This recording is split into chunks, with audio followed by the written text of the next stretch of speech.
นี้สามารถเป็นสีตลอด24ชั่วโมงมาพร้อมภาพและก็เสียงสบายดีวิดีโอนี้ก็มาพบกับทีมงานของเฮาเส้นเก่าเส้นเคยในรายการ BN สำหรับวิดีโอนี้แม่นทางทีมงานของเฮาจะได้มาทำความรู้จักกับกล้องวงจรปิดยี่ห้อตาหัวซึ่งกล้องหน่วยนี้แม่นเป็นกล้องรุ่นใหม่เนาะเป็นกล้องรุ่นแบบFull Colorสำหรับรายละเอียดต่างๆแม่นเฮาจะไปทำความรู้จักพร้อมๆกันเลย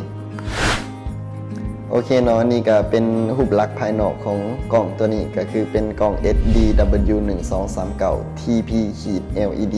เป็นกล้องตาหัวเนาะก็สำหรับความพิเศษของกล้องหน่วยนี้ก็คือเป็นแบบ Full Color สำหรับ Full Color นี่ก็คือเป็นเทคโนโลยีที่ว่ากล้องนี้สามารถเป็นสีตลอด24ชั่วโมงคือบ่ว่าจะเป็นกลางวันหรือว่ากลางคืน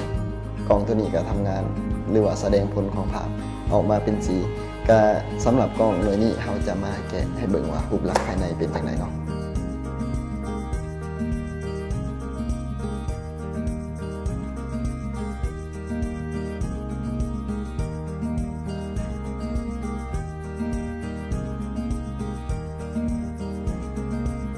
เนาะภายหลังที่เราแกะออกมานี่ก็จะเป็น user manual คือคู่มือการใช้งานของกล้องตัวนี้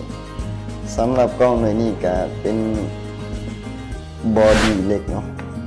เป็นรูปทรงโดมเหมาะสำหรับติดตั้งภายใน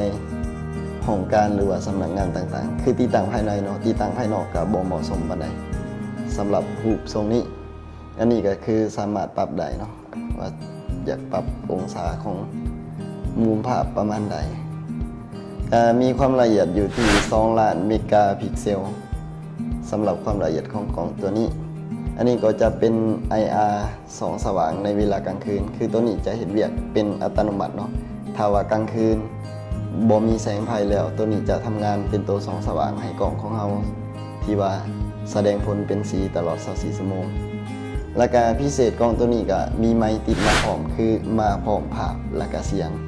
คือนอกจากที่เราจะเบิ่งภาพได้แล้วยังสามารถฟังเสียงได้พร้อมเนาะสำหรับกล้องตัวนี้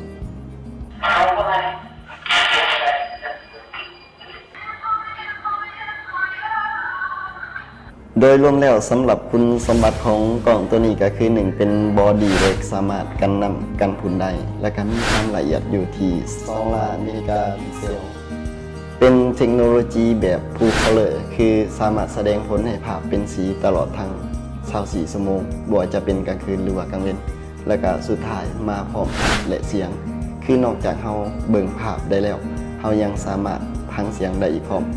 สำหรับวิดีโอนี้ทางทีมงานของเราก็ขอจบเพียงเท่านี้เนาะถ้าว่าท่านใดมีจุดของคาใจจุดใด